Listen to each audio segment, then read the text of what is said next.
In ancient times, there was an endless war between humans and monsters, with no end in sight. Thousands of years ago, Emperor Yu used the power of pattern for the first time. With this power, the emperor managed to seal the progenitor of the monsters. Since then, the monsters had sought to break the seal, leading to a centuries-long war with humans. When the emperor felt that his time was running out, he bestowed the power of the pattern, capable of defeating monsters, to 5 families. From that moment on, humanity began to use the level of the pattern as a status designation. Level 9 for the most noble, Level 1 for the lowest born. Currently, one of the lowest born humans was working as a salesman in a store. A customer came into the store and began to resent that people with the lowest pattern level were only wasting air, so he asked the salesman for cigarettes. As you can see, the customer had a pattern around his neck, showing that the customer had a level 5 pattern. The guy pulled out the item the buyer asked for and asked for payment of 30 yuan. The man began to resent that the salesman had no conscience since he was asking him for money. After all, he's fighting monsters to protect a pathetic bunch of scum like the salesman. The man became indignant and called for the manager. The manager immediately appeared in front of the buyer and asked what the buyer wanted from him. The man demanded that the salesman be fired because the salesman demanded that he pay for the merchandise and not just take it. Soon in the store's locker room, the manager was apologizing to Chi. However, the guy understood everything perfectly well and decided to quit his job himself, so as not to cause the manager any problems. Chi reminds us that they have experienced this kind of treatment more than once. People with high-level patterns will never consider low-level people as their equals, and in fact, they will not consider them as people at all. Guy notes that his dismissal is not the manager's fault. Sun has always treated him well, so he asks that Sun not feel guilty. The manager only hoped that the guy would get lucky in the future and gave him half a month's salary. As soon as Chi walked out of the store, his sister immediately approached him. The sister reported that she had sold her painting and earned 1,000 yuan. She excitedly told him that soon she would have a lot of money and then the brother wouldn't have to work several jobs at the same time. Her brother, on the other hand, felt that his sister's health was more important to him, so he wanted to take all the financial burdens on himself. Passing by the food counter, the sister couldn't look away. The brother asked the sister if she wanted ice cream. However, the sister remarks that her health is poor, so she cannot eat cold. The brother thought that on rare occasions, one could afford to eat such a thing as well. So he approached the vendor and asked for 1 strawberry ice cream. As soon as the sister took the ice cream, the first thing she asked the brother was if he wanted to try the ice cream. However, the guy thought that ice cream was only for children. The sister happily started eating the ice cream, so the brother didn't want to spoil the mood and decided to tell her about the dismissal after they got home. Suddenly, the street where the brother and sister were shook violently. The street shook because of the sudden appearance of a giant monster. People tried to run away from the monster. They wondered how the monster appeared in this area. After all, it was under the protection of the Zhong family. The brother grabbed his sister's hand and decided to run to the shelter. He thought that there must be someone from the Zhong family patrolling nearby. If they managed to take shelter, they would be safe. The sudden appearance of the monster caused the girl to drop her ice cream and looked at him sadly. The sister couldn't run because of her poor health, so she immediately started coughing. The brother noticed that his sister couldn't run and lifted her up on his shoulder. This was the first time the guy had heard of monsters being able to enter a protected area, so he thought something strange was going on. The Zhong family was one of the 5 families that received a gift from Emperor Yu. The giant monster was just around the corner, but people were still trying to save their lives and running as hard as they could. The guy was still trying to realize why the monster appeared in the Zhong family's territory. He realized that he needed to be more careful the next time he went out into the city. The most important task at the moment was to get his sister Lin Lin to the shelter. As he ran up to the shelter, he noticed that there were a lot of people standing near the shelter. He asked Auntie Jiang, who knew him, why everyone was standing outside and no one was entering the shelter. However, the answer came quickly enough. The man at the entrance of the shelter asked everyone to take their time. He explained that there were a limited number of seats in the shelter, so those with patterns below the 3rd level would not be able to enter the shelter. The ordinary people were shocked when they heard such terrible things. They couldn't understand why they were going to be left to die and not allowed into the shelter. Someone even suggested that everyone should run inside and then the man wouldn't be able to stop them. Chi stepped forward and notices that if people crowd near the entrance of the shelter, it will attract the attention of the monsters, and the shelter won't last long. He notices that the area is under the protection of the Zhong family, so they should be sending someone to help soon, and then everyone won't have to stay in the shelter for long. The man notices that the guy knows a lot, and since he knows a lot, he must be strong. So the man suggests Chi to take the monster away from this place, because according to Chi, the Zhong family will soon come and save everyone. However, at that moment, the man noticed that the guy only has a level 1 pattern, so the guy can't enter the shelter. People began to complain that the man just wanted them dead, he just wanted to survive. Someone pointed out that he had a level 3 pattern, so he asked to be let inside the shelter. Someone started complaining that because of the slowness of the process, they would die faster before they checked the pattern levels of everyone present.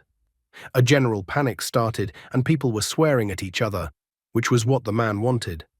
However, at this moment, Chi decided to change things and said that he would try to distract the monster and drive it away, but everyone else should take cover in the shelter. The man was shocked when he heard such words from the guy.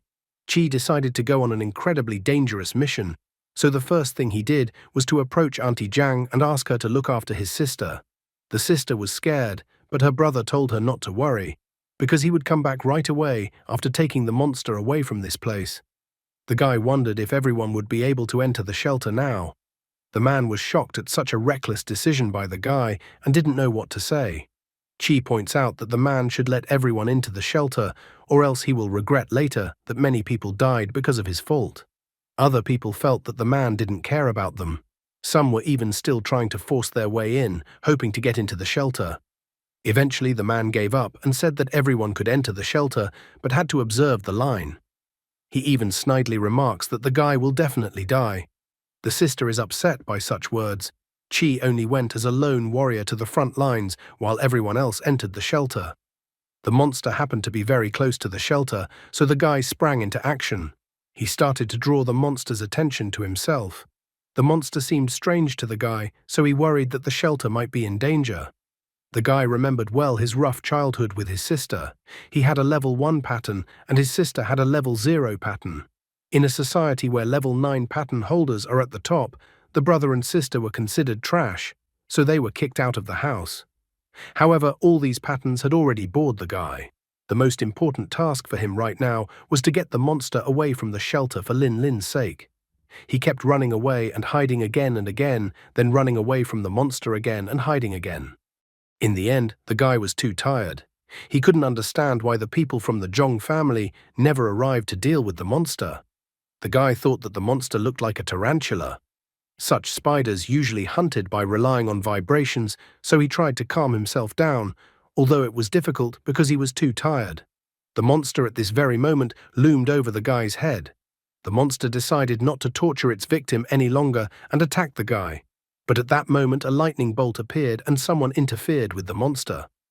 As it turned out, a girl with a halberd appeared behind the guy's back. She used the magic shield created with the halberd to block the monster's strike. The one who saved the guy was a girl with snow-white hair and horns on her head, as if she was a dragon in human form. The girl took advantage of the moment, and a ghostly dragon materialized on the end of her halberd. After that, she directed her attack towards the monster, and the dragon passed through the monster. The monster was instantly defeated, and she couldn't take her eyes off the defeated monster. The girl immediately inquired if the guy was okay after the monster attack. Chi noticed that the girl had a 6-level pattern, so he thought that she was one of the Zhong family's elite fighters. He admitted that he was fine. However, at this moment, the entire area near them shook again. As it turned out, the monster was still not dead and managed to rise again. The girl is disappointed that the monster is not dead, so she is already seriously going to deal with the monster. This time the monster threw the girl into the wall with ease. The guy only had time to run up to the girl and help her to her feet before the monster was immediately beside them. The girl was frustrated and didn't realize how the monster had gotten stronger after coming back to life. She wanted to report this situation to the head of the family as soon as possible. However, the girl realized that she would go to report the situation to the family, then the monster would deal with the guy first, and then quickly catch up with her as well. However, if she fights the monster and lets the guy escape, they might have a chance of survival. She tells the guy to run away. The girl wants the guy to go to the head of her family and report that the D-class monster has been upgraded to C-class after being revived. The guy is worried about the girl, but she is determined and states that they each have an important mission. However, this is when Chi messes things up as he gets a headache. The girl can't understand what's going on. She tries to push the guy aside as the monster was rapidly approaching them. In defiance, the guy grabs the girl's hand. Suddenly, the guy's forehead glowed and his body was enveloped by golden energy. It was as if he was being filled with divine power and a horn grew on his head. The guy was still trying to understand what had just happened to him, as even his clothes had changed. However, the monster didn't want to leave the guy no chance, so it tried to attack him. This time Chi didn't flinch or retreat, and attacked the monster with his dragon power. The guy noticed that the dragon was similar to the one the girl had used. He wondered how he had managed to use the girl's skill. The girl admitted that she didn't know how she teamed up with the guy. She noticed that not only could the guy use her abilities, but his abilities were stronger than hers. Chi Yui didn't fully understand what was even happening to him. However, he decided that he should deal with the monster first and then try to think things through. The girl agrees with him. The guy seems to have decided that he will now be Gilgamesh, so he summoned a multitude of swords. And after that, the guy brought all those phantom swords down on the monster, destroying it. The girl was glad that they still managed to defeat such a dangerous monster. Despite the damage it had received, the monster was still showing signs of life. Therefore, without even an ounce of doubt, Chi Yui detonated all the phantom swords that had entered the monster's body. Only after that did the monster stop giving signs of life. The guy wondered if the monster was actually dead, considering how many times the monster didn't give up. The girl advises the guy to cautiously approach the monster and check it out. Chi Yui decided to follow the girl's advice and went to the monster.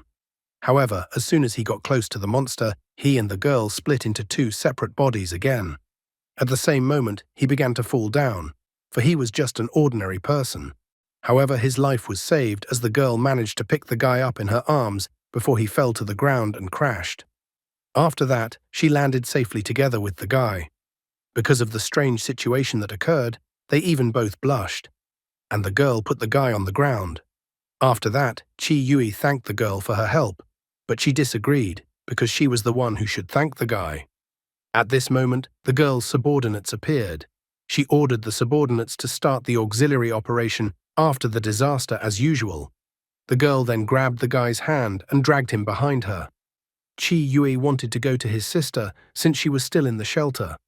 However, the girl noticed that since the sister was in the shelter, she was safe. The girl had a few questions for the guy. She took him aside and wondered why the guy was able to use her power. Chi Yui himself couldn't understand, since this was the first time this had happened to him. The girl started looking at the guy with a serious look, which made the guy worried. After that, the girl handed the guy her business card and told him that if he needed anything, he could contact her. The guy amusedly wondered if they would take him to a research institute for an autopsy to find out the cause of his powers. The girl only laughed at such assumptions of the guy. She decided to reassure the guy that he was too rare a specimen.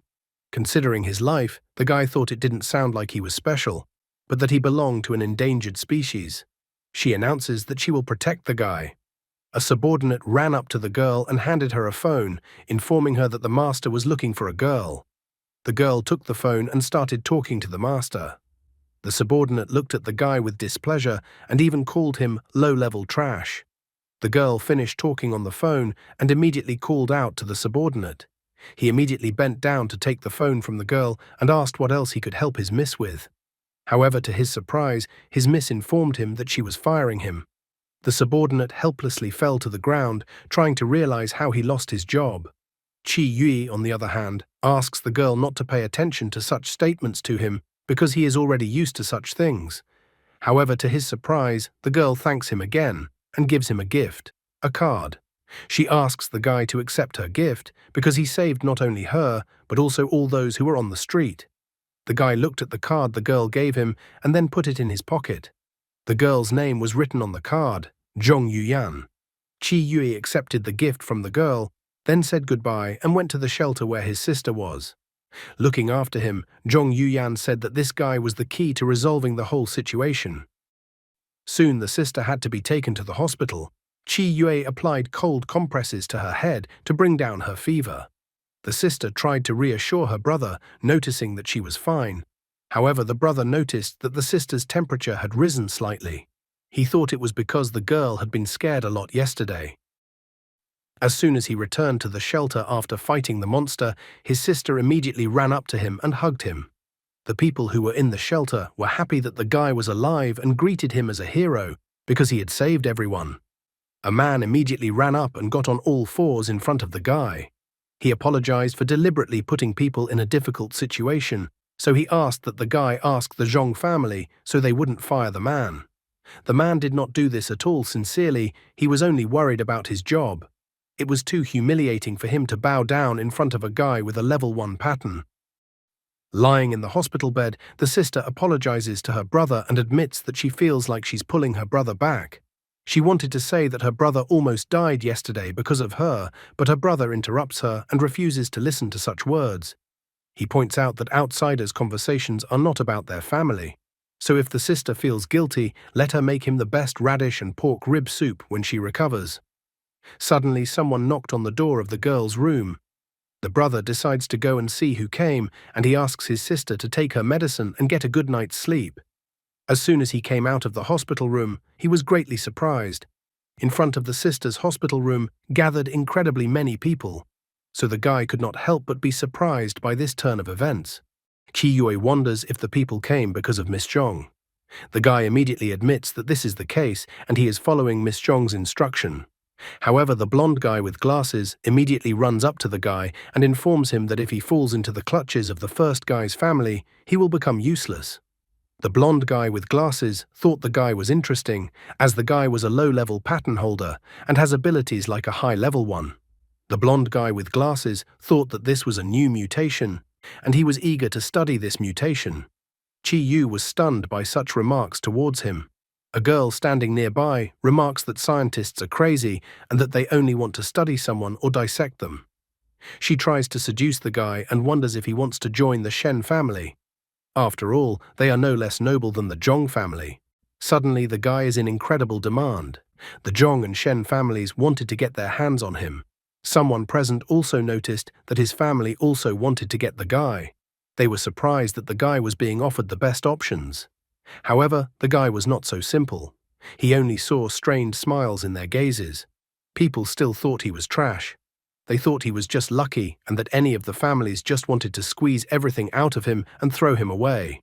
In their minds, they only thought that he was trash, and thus would always remain trash. Qi Yue did not underestimate himself, so he informed the others that since they wanted him to join one of their families, he wanted to talk to everyone in turn. And after that, he would decide which family he would go to.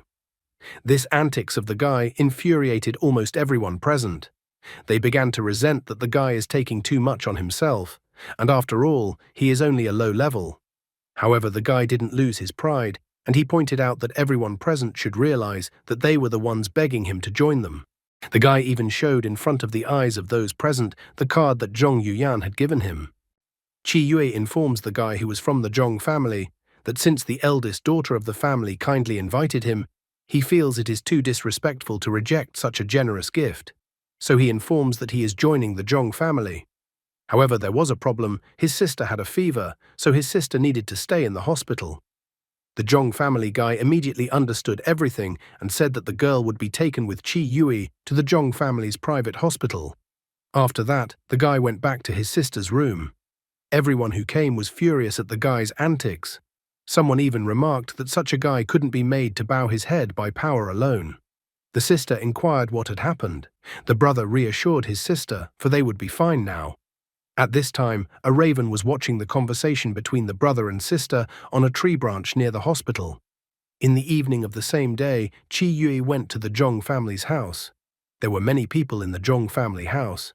As soon as Qi Yue arrived at the Zhong family house, the atmosphere immediately changed. The guy was immediately surprised that someone with a level 1 pattern was able to enter the house. The man behind him even called Qi Yue pathetic. The girl standing next to him advised them to be quiet because the low-level guy had arrived with the manager. The guy was surprised that Manager Sun had personally invited such a weakling. Chi Yui walked along with the manager through the scornful gazes of the people present. Suddenly, a blond man with a glass of wine in his hands blocked their way. He inquired as to why Manager Sun had let the one-level guy in. Manager Sun respectfully addressed young Master Tsui and pointed out that this was Master Zhong's special guest, so the manager asked to let them pass. The blond man suspiciously yet contemptuously eyed the guy in front of him. He didn't understand how such trash could be a special guest. Manager Sun was still trying to be friendly and asked young Master Tsui to let them pass. However, at this moment, Chi Yui intervened in the conversation. It infuriated the blond man that some guy with a level 1 pattern decided to show himself as an important person. The blond man thought that low levels like the guy in front of him had no right to drink good wine. After that, he poured the rest of the wine in his glass on Chi Yui's head. Chi Yui noted that the blond man had started it himself. The blond man only smirked and was about to beat the guy up. However, at that moment, Chi Yui easily punched the blond man, who did not expect it at all. Tsui didn't understand why he couldn't transform. Chi Yui didn't give the blond man time to think and pinned him to the ground, demanding an apology. The blonde refused to apologize, and then Chi Yui slapped him again demanding an apology. After the educational measures, Chi Yui still received an apology from the blond man. Chi Yui thought that the guy in front of him was a weakling. Even though he was a high level, he couldn't even use his own strength. However, as soon as Chi Yui moved away from the blond man, he was immediately able to use his powers. Only now did Chi Yui realize that the red glow he saw was a sign of transformation. The blond man was furious and was about to finish the guy off. However, at that moment, a portal formed behind his back. A giant dog's mouth appeared out of the portal, and the blond man immediately freaked out, sensing something wrong. It was too late to react in time, and the arrogant blonde lost his head. Why must there always be someone arrogant who gets punished for his arrogance? What do you think of this manhwa? Many guests were incredibly startled by the sudden appearance of the giant. They didn't expect the monster to appear so suddenly in the Zhong family's house. Young Master Tsui was a level 5 pattern warrior, and the monster had so easily bitten him in half, so the other guests began to scatter in different directions. Manager Sun immediately ran up to the guy and told the guy to immediately run away with him. While Chi Yui was running away from the manor, he wondered to Manager Sun why none of the high-level guests intervene and stop the monster. However, Manager Sun points out that a high level of patterning does not make one combat capable. It is only after hard training that the pattern becomes battle-ready. Manager Sun sadly explains that because of the brutal training, many children in noble families do not survive, and that there are fewer and fewer of them left. Despite the fact that they turned on all their strength and ran at top speed, they couldn't run far, and the monster caught up with them, appearing right in front of them. Just when the guy thought that his and the manager's lives had come to an end, suddenly a pink-haired girl with 2 pigtails appeared in front of the monster and kicked her foot right into the monster's face. The pink-haired girl landed right in front of the guy and covered him with herself. After that, she told the guy to leave immediately to safety. Taking a closer look at the girl, he immediately recognized her and remembered how she had already protected him as a child. As a child, she had also told him to run to safety when 3 boys jumped him. The monster was unwilling to stand aside for long, for he was already eager to taste more of the prey that was in front of him. The girl also reacted instantly and summoned a giant axe. Using her axe, she intended to deal with the monster in a flash. However, the monster suddenly let out a monstrous howl. This howl as if created a powerful wave, and the girl with her axe in her hands was thrown aside. The girl flew towards Chi Yui, so he cushioned the girl's fall and immediately asked if the girl was all right.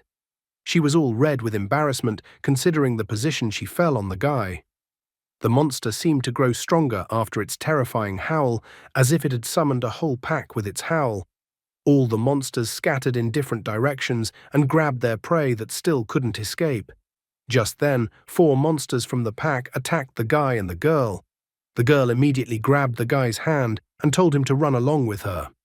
However, the moment they made contact with their hands, everything around them lit up with a pink glow, and all the monsters one by one were shattered.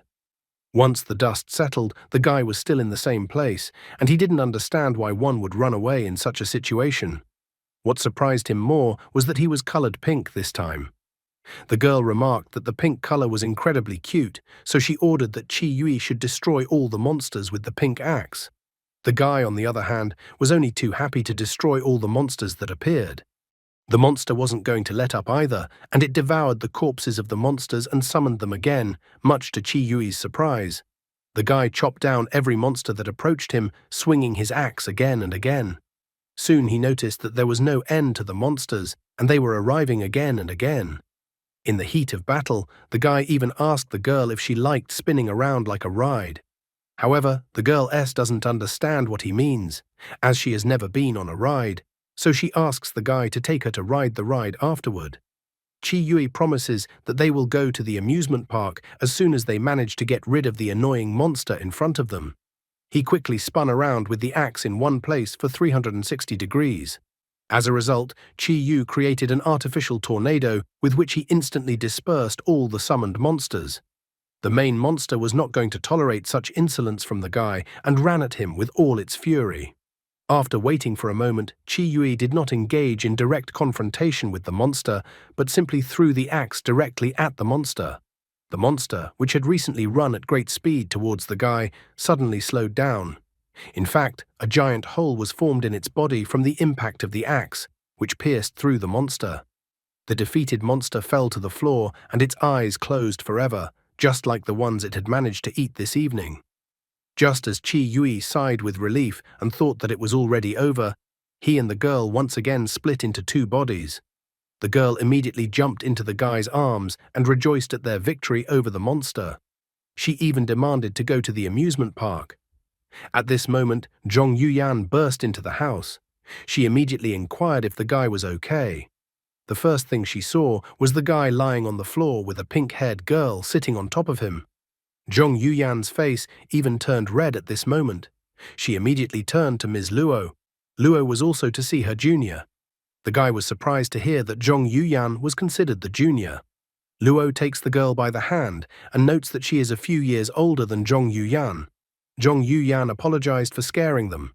The girl wants them all to meet her father first and discuss the rest on the way to her father's house. As it turned out, not everyone escaped or was defeated. One guy standing in the corner sipping wine only smirked after all that he got to see. As soon as Chi Yui sensed that someone was hiding in the shadows, the guy immediately disappeared from sight. Zhong Yuyan asked the guy not to worry about anything, as the Zhong family would deal with all the mess that had arisen. Soon Manager Sun arrived, along with other underlings of the Zhong family.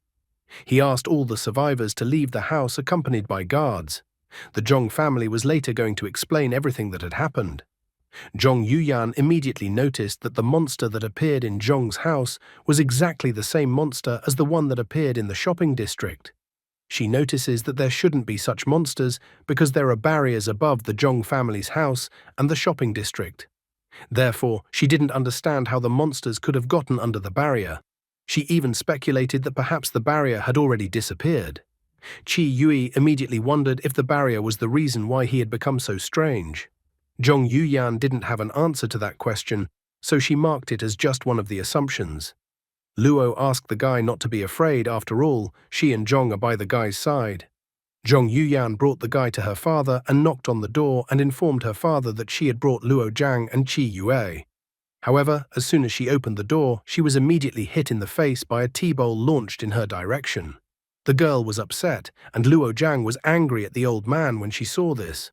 Zhong Yuyan's father immediately ordered everyone to kneel down. However, just as Zhong Yuyan was about to kneel down, Chi Yue grabbed her arm, preventing her from doing so. Chi Yue even apologized for his next words, but said that he was extremely displeased with Master Zhong's approach, by which he decided to demonstrate his power. The old man reminded the guy that this was a Zhong family matter and he would not allow outsiders to interfere. The girl jerked the guy's hand away with a frustrated look, hinting for him not to interfere in this situation. However, Chi Yui was not going to leave it like that, and resented that he couldn't imagine that noble families didn't know how to greet guests. After that, he defiantly turned around and was about to leave the house. Just at this moment, the old man couldn't stand it. and said that the last two monsters appeared because of the guy. However, the guy did not stop and left the Zhong family's house, closing the door behind him. Along with him, Luo Zhang also left the house, who found the old man incredibly annoying. Qi Yui noticed from the whole conversation with the old man that Zhong Yuyan did not have the warmest relationship with his father. Luo Zhang also noticed this, and also revealed that the old man had reduced Zhong Yuyan's mother to the grave. After that, Luo Zhang told him about the Zhong family. As it turned out, the number of levels in a pattern with a certain chance was inherited. To increase the chance of high-level patterns appearing in children in the next generation, some noble families even choose someone close to them to start a family. Qi Yui was surprised to hear this story and immediately understood everything. Luo Zhang confirmed his guess because Zhong Yuyan's mother was forced to marry her cousin, and after giving birth to a child, the woman lost her mind. Qi Yu finally began to realize that even in noble houses, things weren't that simple. The girl tried to smile and remarked that although it was not a secret, but she thought that she would rather let Zhong Yuyan herself tell the rest. Luo Zhang took her opportunity to immediately ask the guy if he wanted to join S Corporation and that it was a direct invitation from the boss.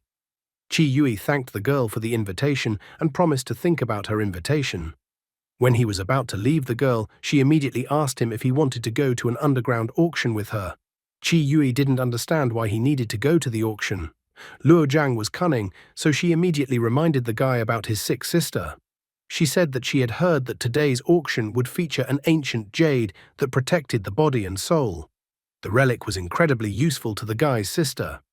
Just hearing about such an amazing item, Qi Yui instantly agreed.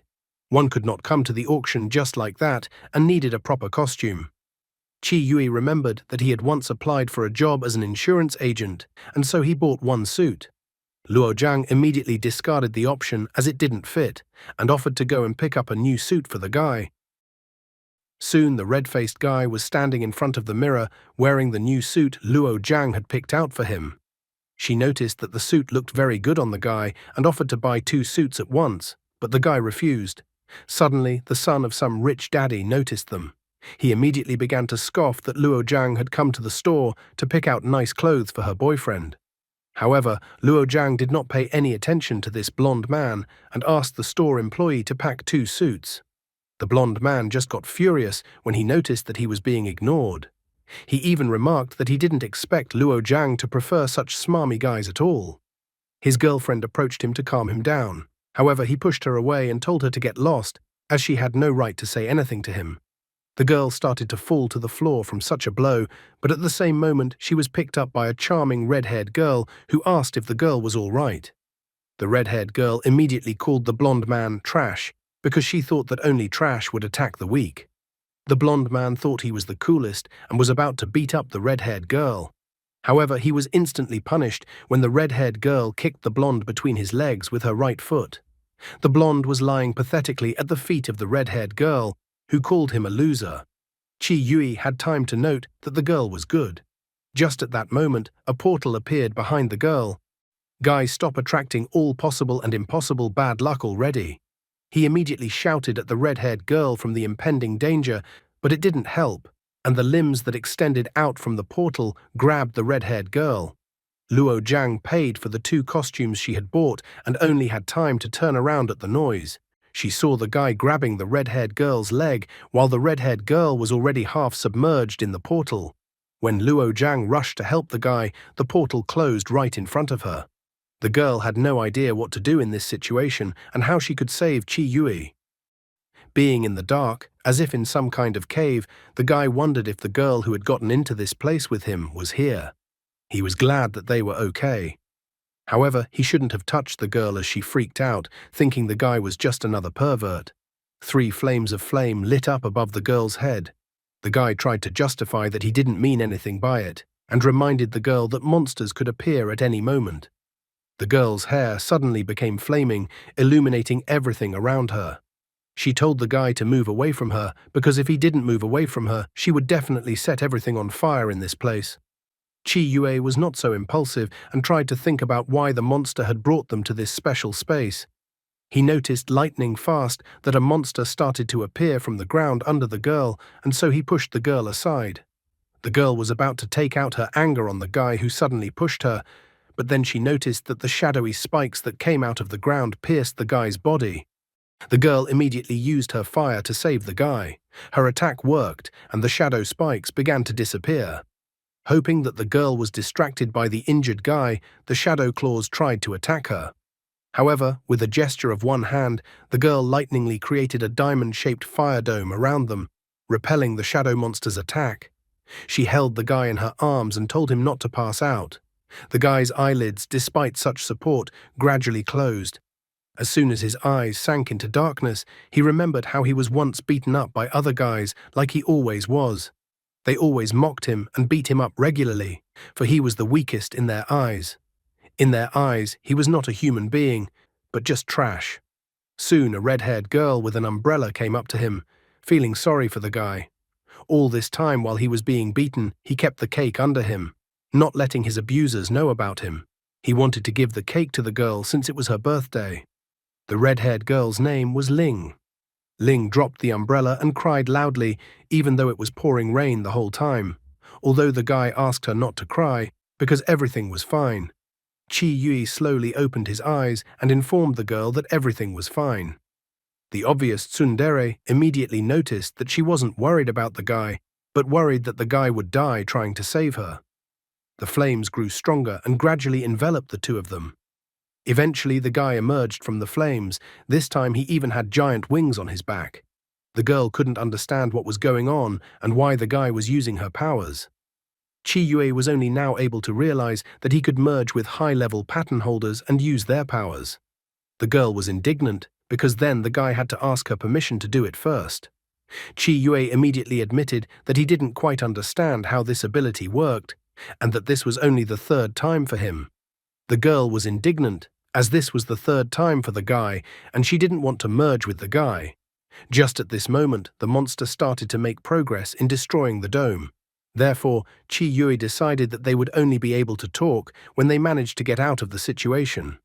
Don't believe him, he had already promised to take one girl to the rides right away. But he never did. The monster attacked the guy with his limbs, but he easily dodged the attack. The impulsive girl immediately told the guy not to hide, but to go into a frontal attack. As they gradually moved forward and dodged the attack, the guy noticed that there was something they still hadn't sorted out. The girl doesn't understand what the guy is even talking about. Chi Yue asked her the most important question, why they were chosen. The impulsive girl didn't know that. Then Chi Yu wanted an answer to the second question. Why were they dragged into this strange place and not just killed outside? The girl is outraged because she thinks she is super strong and that she can't just be killed. Chi Yui materialized fire in his hand and cast it aside. The girl didn't understand what the guy was doing at all. However, contrary to her claims, she saw the monster immediately reach for the fire and couldn't understand why the monster did that. Chi Yui explained to her that it seems like the monster wasn't actually interested in the girl, but only in the flames. Based on this theory, the monster grabbed the girl and dragged her to this place because it sensed her flame aura. Thinking along the same lines, the monster wanted to take the flame away from the girl. On the ceiling of the cave, right above the flames, they saw a cocoon, and it immediately made sense to them. Chi Yui immediately materialized a fire blade in his hand and rushed towards the cocoon, hoping to destroy it. The moment the guy touched the cocoon with his blade, the cocoon exploded. Chi Yui immediately realized that he had failed to destroy the cocoon. Just at that moment, someone appeared from the cocoon. A monster girl came out of the cocoon and said in a joyful voice that she had finally met him. The guy and girl immediately asked each other if any of them knew the monster that was in front of them. The girl monster stared menacingly at the guy and told him not to leave her side anymore, and then immediately rushed towards the guy. The guy nimbly dodged the monster's limbs that were sent in his direction. The guy wondered if the girl understood what was going on. The girl immediately sadly remarked that she understood everything. The monster girl frankly didn't understand why the guy wasn't approaching her. She flew up to the guy and hugged him. Only now Ling explained that she realized that the guy was being pursued by some perverted girl. She didn't expect at all that the monster would enjoy this kind of entertainment. Chi Yui became annoyed by such a situation and he pushed aside the monster girl, who had to jump back a considerable distance. The monster girl didn't understand why the guy was reacting to her like this and why something was wrong. Licking the monster girl decided that she would find a way to get the guy to come closer to her. The monster used a web to entangle the guy and prevent him from being able to move. However, the guy wasn't going to just give up and immediately blocked the web with a powerful fire attack. The web instantly burned up from the so powerful flames. Ling was shocked at what kind of powerful force the guy used. After that, the guy summoned a fire phoenix and sent it towards the monster girl.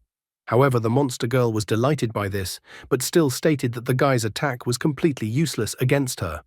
At the same instant, shadowy spikes emerged from the ground and rushed towards the fire phoenix.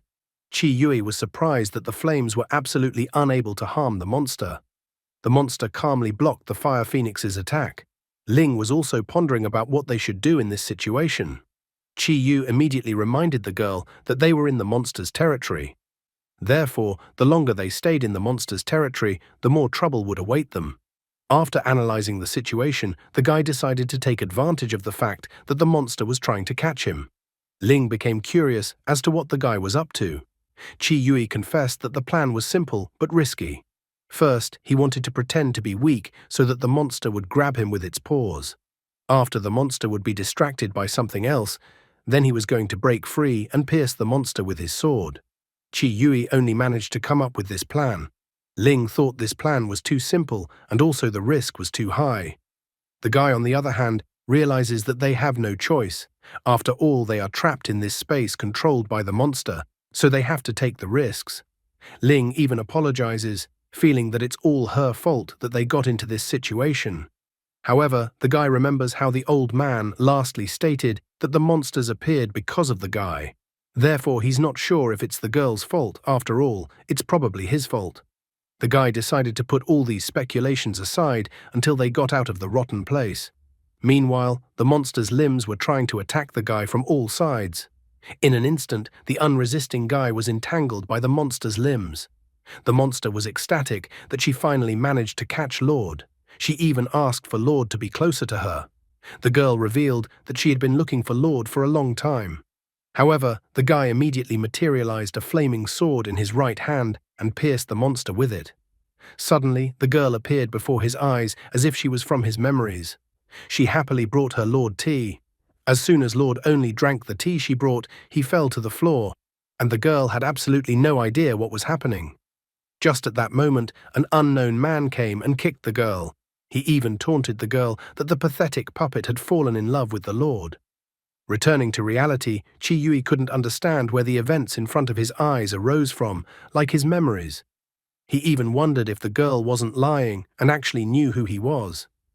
In her last words, the girl monster regretted what had happened and asked that the flames burn away the sins she had committed. Ling immediately noticed that the place they had gotten into was about to be destroyed. A moment later, they were back in the store and immediately split into two bodies. Ling put her arm around the guy and noted that he was incredibly cool. Suddenly, the guy found the wooden monster girl figurine he had recently destroyed in his hand. Luo Zhang saw the wooden figurine and immediately thought that it was a patterned helper. Aren't there too many coincidences and happened events in a guy's life in a few chapters? Why do such simple and naive plans work? Qi Yui was puzzled, completely unaware of what the girl was talking about and what the patterned helper meant. However, at this moment, the wooden figurine came to life. Qi Yui touched the miniature girl, surprised that she still survived his attack. Luo Zhang explained that the girl was most likely a guardian servant. After that, Luo Zhang decided to further explain what she was talking about to the still uncomprehending guy. A patterned helper is a doll that serves the owner of a high-level pattern. Patterned helpers were usually divided into two types. The first type were the serving patterned helpers. The second type of patterned helpers were the guarding ones. Xiaoling even began to scoff, looking at the petite girl, that the latter was the entertaining type. After all, the girl seemed very funny to Xiaoling.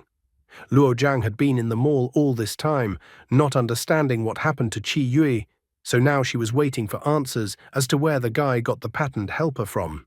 Without quibbling, the guy explained that after he destroyed the monster, there was a wooden figurine left behind, so he took the figurine and brought it here. Luo Zhang was still worried about the guy. She explained to the guy that the patent assistant had made a contract with the guy and would obey him completely. However, she was still worried that suddenly the patent helper would be incredibly dangerous in the future. Xiaoling even apologized to the girl for dragging the guy into such a situation. Qi Yue was also going to be more careful next time. Luo Zhang was worried about the guy because she was completely helpless, not knowing how to help the guy who disappeared right before her eyes. Qi Yue thanked the girl for being so worried about him. He was still such a youngster in this area, so Luo Zhang's help was incredibly valuable. Since the guy felt guilty, Luo Zhang didn't hold back and invited the guy to join S Corporation again. Qi Yue once again became evasive, trying to shift the focus to the fact that they were going to the auction this evening, so they didn't have much time. Luo Zhang was upset that the guy basically refused to join her S Corporation again. Xiaoling understood deep down how desperate Luo Zhang was. Luo Zhang then revealed that after the girl and the guy were dragged into her space by the monster, then she contacted Zhong Yuyan and told her all the details of the incident. Therefore, after the guy was found, it was imperative to tell Zhong Yuyan that he was fine. In addition, Qi Yue's clothes needed to be changed, as after the battle and the dungeon, his clothes were all tattered. Qi Yue immediately became involved in the conversation, inquiring if Zhong Yuyan was all right. As it turned out, when Luo Zhang had called her recently, that girl had only briefly replied that she was fine. Xiaoling could no longer contain her laughter and laughed out loudly, causing the people present to be bewildered. She was amused that the guy was still worried about others. After all, judging from what she had seen and heard, the guy had been meeting monsters for the past few days, which meant that there was bound to be some surprise waiting for him at the auction. It was only at this point that it finally dawned on the guy that a lot of strange things had happened to him over the past few days and that he was turning out to be a total loser. After a while, there was an explosion in one of the buildings. Qi Yu, already holding his new girl in his arms, ran as fast as he could. After all, he had another monster situation that had become commonplace in recent days. Another giant monster couldn't resist the guy, as if it sensed the female's pheromones and rushed to get to know him better. The guy was furious and blamed Qing Qi for definitely jinxing him. Suddenly, the girl in his arms puffed up her cheeks and wondered who Qing Qi was. However, the guy was incredibly angry. He didn't understand why the girl cared about this particular question at this moment at all. Meanwhile, the monster had already caught up with them, about to trample the guy and the girl with its giant paw. 2 hours before the monster incident, Qi Yue and Luo Zhang arrived at the auction. The host came on stage to welcome all the guests and announce the start of the auction. They had prepared many rare items for today's auction. Therefore, the host hoped that each of the auction guests would be able to find an interesting item for themselves. Luo Zhang, Qi Yue, and Xiaoling were seated in the luxurious VIP guest box. Qi Yue was perpetually dissatisfied as always, not understanding why he was forced to dress so formally. Xiaoling thought that there were always some problems with the auction organizer. At this moment, Luo Zhang calmly said that Qi Yue could take pictures of anything he liked, because Zhong Yuyan had previously informed her that she would cover all the expenses. The guy was shocked to hear such coveted words. Xiaoling was also overjoyed at the news. However, her fervor was quickly cooled down by Luo Zhang, telling her that Zhong Yuyan would only pay for the guy's purchases. Qi Yue felt embarrassed at this moment. Luo Zhang didn't see it as a problem since Zhong Yuyan wanted to poach the guy into her family. Luo Zhang was also surprised to learn that Zhong Yuyan was willing to give up a lot to get the guy, because the girl was a real shark in the business world. Luo Zhang told the guy to prove indeed that he was worthy of Zhong Yuyan's efforts and time. The girl didn't even hide her feelings, admitting that she was incredibly jealous of Zhong Yuyan because she too wished she had so much money. Xiaoling could no longer contain her feelings. She was incredibly resentful because this auction was going to include an ancient weapon that she didn't have enough money for. She even grabbed the guy's leg, begging him to buy the weapon she needed for her, but the guy couldn't do it because he didn't have any money either. Xiaoling didn't understand what the guy was telling her. After all, she had just heard that Zhong Yuyan allowed the guy to take whatever he wanted at the auction. However, the guy wouldn't spend Zhong Yuyan's money, saying that this bid was just for him. Xiaoling thought the guy was greedy. Suddenly, Luo Zhang abruptly got up from the couch and walked to the mirror. The guy wanted to wonder what happened.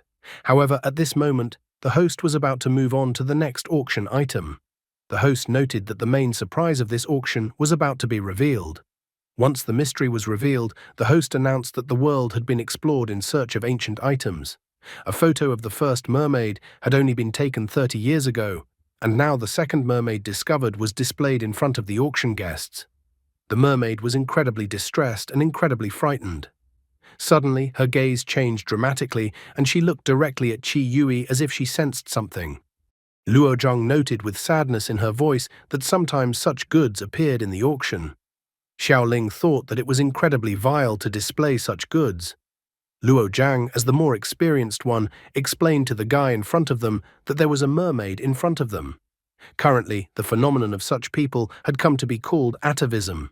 She pointed out to the guy that he should have already noticed that people with high-level patterns displayed beast-like traits during battle. According to the information available, beast traits, like patterns, are part of Emperor Yu's power. So some people believe that the secret of Emperor Yu's power can be revealed in people who have returned to their ancestors. Xiaoling thought that perhaps such a definition was just acting as an excuse to hunt for similar non-humans, and that perhaps people were hunting for similar beauty of non-humans. At this moment, Qi Yui seemed to resonate with the mermaid, who couldn't take her eyes off of him. The guy finally gave up and asked Luo Zhang if Zhong Yuyan had set any prohibitions regarding what kind of items the guy could buy at the auction. Xiaoling couldn't believe that the guy had dared to do such a thing. She couldn't help but praise the guy for using Zhong Yuyan's money to buy a girl for himself. However, Qi Yui was of a different opinion. After all, he just wanted to save the mermaid. Xiaoling didn't care, since if Zhong Yuyan was there, she would have done the same thing. After giving Qi Yui and the girls enough time to talk, the host announced the start of the auction. He said that the starting price of the beautiful mermaid was 100 million. There were many rich people at the auction, so the starting price went up immediately.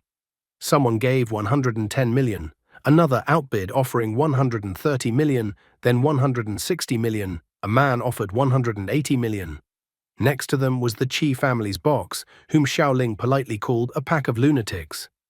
Qi Yui, adding the price, couldn't even hide his smile anymore, anticipating that Zhong Yuyan would definitely reprimand him for spending such a gigantic amount of money.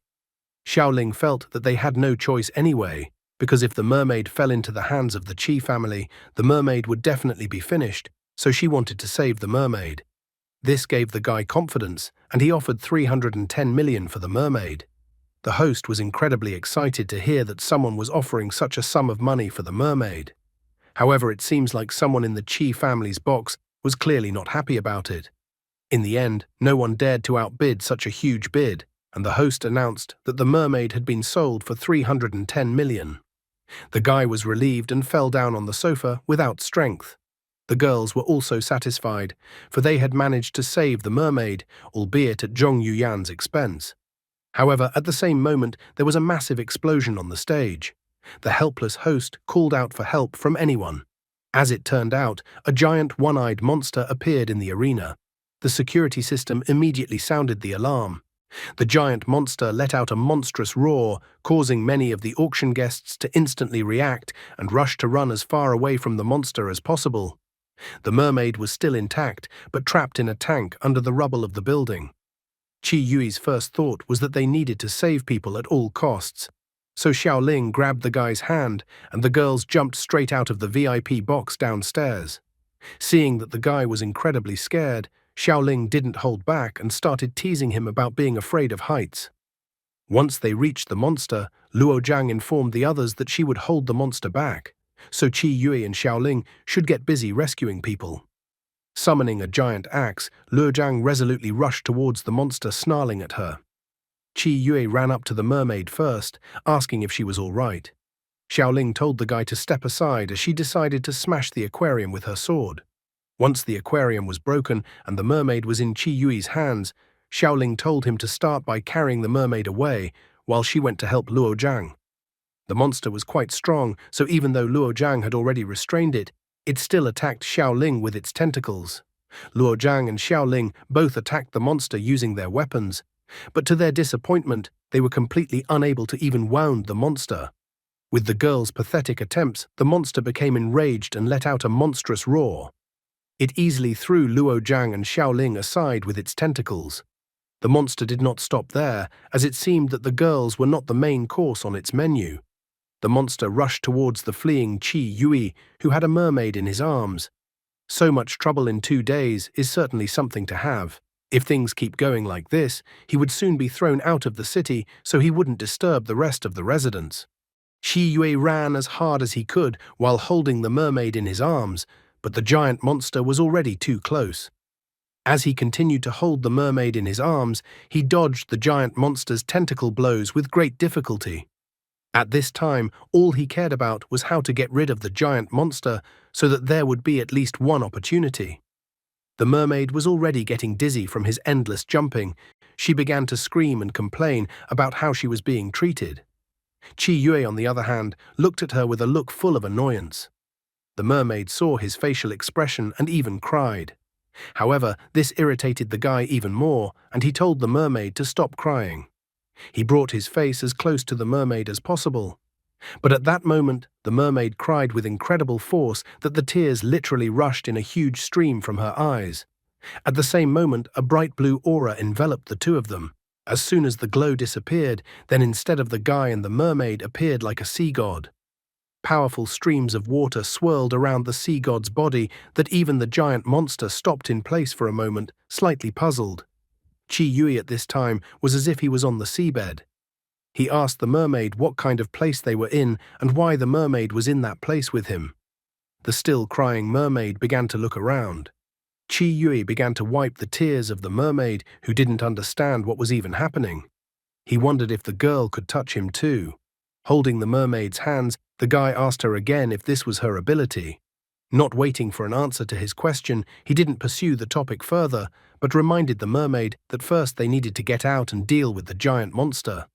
Still a little disgruntled, the mermaid promised the guy that she would do her best. A bolt of lightning suddenly struck the body of the sea god's semblance. The mermaid immediately noticed that since it had returned, it seemed to be her ability. The guy explained to the mermaid that they had to deal with the beast first.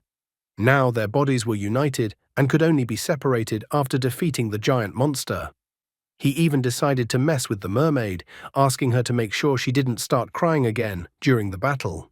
At that, the guy summoned his trident. The monster wasn't going to wait to be easily defeated, so with a terrifying roar, it rushed forward to attack. The monster was incredibly fast, so the guy was only able to reflexively stab the monster in the eye with the trident at the very last moment, but nothing happened. Extending his right hand along with the trident, he attacked the monster's eye again, but the trident seemed to sink into the jelly and didn't do any damage to the monster. Qi Yui was disappointed and began to complain that there was no way he could hit the monster. The mermaid started crying again. Her face was incredibly red as she wondered what would happen at the end and if they would have a baby after everything. Qi Yui was incredibly surprised at what kind of nonsense a mermaid could think of when their lives were at risk. Because of his oversight, the monster took the chance and forcefully hit the guy with its tentacle, sealing him into the asphalt. The mermaid panicked that something had happened to the guy. She immediately inquired if her husband was okay. Qi Yue was in incredible pain after being hit so powerfully by the monster's tentacle. Taking advantage of the monster's hiccup, the guy plunged inside himself. In his inner world, he discovered a mermaid who once again inquired from her husband about his well-being. Grasping his head with his right hand, he asked the mermaid to call him Qi Yui. The mermaid began to apologize again, and tears continued to pour from her eyes. As she continued to cry, she began to blame herself for all of this happening because of her. Ever since she was a little girl, everyone around her blamed her for bringing misfortune and also called her a useless crybaby. No one wanted to communicate with her and be near her. Everyone avoided her. Eventually, the girl broke down under the pressure of reality. She began to blame herself for everything and that all the misfortunes of people were because of her. She apologized over and over again. She even thought that if she didn't exist, everyone would be happy. In the present tense, Qi Yui wiped the mermaid's tears. He pointed out that the girl shouldn't cry since it wasn't her fault, and she was actually a victim too. He told the girl to quickly calm down and send him back. The guy told the girl with a smile that everything would be fine this time and that they would be able to deal with the giant monster quickly. Back in his body, the guy was slightly surprised that the monster didn't attack him, but just watched. With incredible speed, Chi Yue rushed towards the monster. He dodged the monster's countless tentacles and then flew straight into the monster's mouth. The mermaid was shocked that the guy had just been eaten by the monster. However, actually penetrating through the mouth into the monster's body was the guy's original idea. Inside the monster, there were also tentacles that looked like ringworms and were circling around the guy. Chi Yui was surprised that there were similar small monsters inside the giant monster's body. The mermaid found all these monsters in the giant monster's body incredibly disgusting. One of the ringworms tried to attack the guy, but at that moment the barrier around the guy prevented the monster from doing so. He extremely disliked the situation, so he chopped down all the ringworms that were in his path. But still, there were too many monsters, and he hardly had that much time and energy to be inside the monster. The mermaid was incredibly scared of this whole situation and all these monsters. The barrier was able to repel almost all of the monster's attacks. Looking at the crying mermaid, Chi Yue couldn't help but admire her. Even though the mermaid cried a lot, she had incredible strength. The mermaid kept crying and apologizing, blaming herself for all the failures that happened to other people. Chi Yue noted that there was no truth in such words of the girl. He had already become annoyed with the girl's behavior, and he wondered why she kept apologizing and crying. The mermaid at that moment remembered her difficult childhood. She remembered how the woman had told her off, complaining that the little girl was always bringing trouble to other people. She immediately started apologizing to Aunt Song and promised that she wouldn't do it again.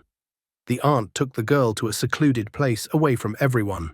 She told the girl that she should know that she was causing trouble to others, and that if she did something like that again, the aunt would punish her.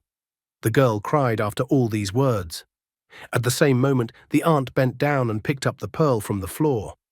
And then the aunt once again locked the girl in a room that resembled a prison cell. Somewhere in that fog appeared the guy she was waving to in that fog. She started apologizing again for her actions. At that moment, the brightest pearl appeared in front of her, which illuminated all the darkness around her that she even stopped crying in surprise. The guy extended his hand in which the pearl was in and informed her that he had just picked up the luminescent pearl and that the girl should take it. The girl couldn't hide her smile and thanked the guy. Chi Yui felt that there was no need for gratitude towards him. After all, he had just found the pearl. Looking around the insides of the giant monster, he immediately noticed an unnatural growth inside the giant monster and realized that it was the giant monster's weak point.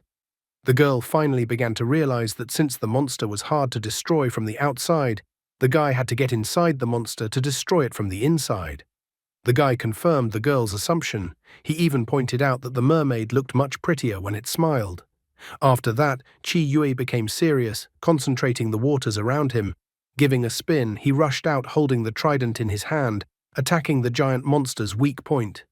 However, even inside, the monster was incredibly strong. Therefore, after spinning around again, the guy attacked the monster with his trident with incredible strength. The monster roared in pain, blowing its stinking breath at Luo Jiang and Xiaoling who had arrived. They were slightly surprised by the events, not realizing what was happening at all. In the same instant, a rotating trident appeared from the monster's body. And then, Chi Yui jumped out of the monster, glowing with a blue aura. After his pathos landing on both feet on the pavement, he immediately greeted the girls. The girls were surprised that the guy was able to defeat the giant monster. However, both girls were curious as to why the guy and the mermaid were all in the same body. As if remembering this, the guy turned his attention to the mermaid and asked her why they still hadn't split into two bodies. However, the mermaid didn't know the answer to this question either. Chi Yui found it strange that they still hadn't split into two bodies and returned to their original form. Luo Jiang asked the guy to remember how they were able to split into two bodies in the past times. Chi Yui only remembered that when the monster died, he and the girl would instantly separate and return to their original forms. All these conclusions made him think that perhaps the monster was still alive. However, the monster's remains had already started to glow and disappear. Now it was beginning to annoy him that somehow the fusion couldn't be undone and he couldn't return to his original body. The mermaid, on the other hand, told her husband to quickly find a solution to the problem. Luo Jiang, Xiaoling, and even Zhong Yuyan, who had come up and was red-faced, were surprised when they heard that the mermaid had called the guy her husband. The mermaid had definitely brought him bad luck, at least by calling him her husband. After all, the guy would now have to explain himself to the other three girls. He hadn't even remembered his sister in all this time until Luo Zhang reminded him when she wanted to call him to the auction. Soon Qi Yue to the axonic room, where the scientists and medics had gathered to examine the guy's health condition and why he hadn't returned back to human form. Luo Zhang, Xiaoling and Zhong Yuyan were standing outside the room. They were also showing the guy's sister through the tablet what was happening to him. Zhong Yuyan thought everything that was happening was strange, so she thought that she and Xiaoling needed to switch positions, which made Xiaoling puzzled.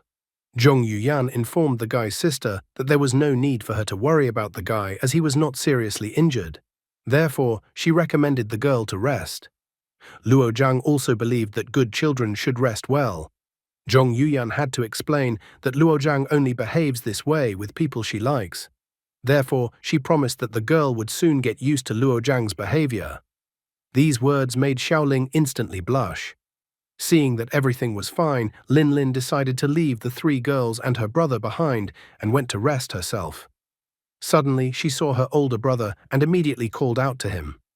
The guy opened his eyes and tears flowed from his eyes at the same moment. Zhong Yuyan immediately got in touch with the doctors in the room and inquired about what was happening to the guy now. The doctors allowed Zhong Yuyan to enter the room.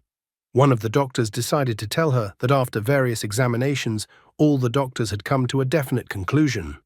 After all the examinations, they were once again convinced that Qi Yue was just an ordinary person. The doctors couldn't even discover anything about the mermaid that the guy had merged with in one body. After listening to the doctor's report, Zhong Yuyan did not get angry, but simply said that the doctors could go rest and thanked them for their work. She asked the guy if his tears had anything to do with the mermaid. Qi Yue himself did not fully understand what was even going on with him. However, he noticed that as soon as the mermaid inside him started crying, he immediately started crying. Suddenly, the connection was broken, and the guy was once again in the depths of his subconscious, submerged in the water along with the mermaid. Clutching his head with his hand, he asked the mermaid what was even going on and why he was here. After all, he was talking to Zhong Yuyan at this moment. Still crying, the mermaid apologized to the guy. She confessed that while she was in this dark space, she was constantly thinking about the past. The guy tried to calm the girl down, promising to find a way to reverse the fusion so that they would split into two bodies again. So he asked for the mermaid to send him back so that he could solve the problem as soon as possible. After returning back to the consciousness of his body, the guy confessed to Zhong Yuyan that after merging with the mermaid in one body, the mermaid would sometimes pull him into a mysterious space. In that space, he can see and touch the mermaid. Time in the mysterious space does not stop, but continues to flow as normal. But he could not stay there for long. Zhong Yuyan was slightly surprised to hear about such an unusual mermaid ability. Tears began to flow from the guy's eyes again when he confirmed that it was most likely the mermaid's ability.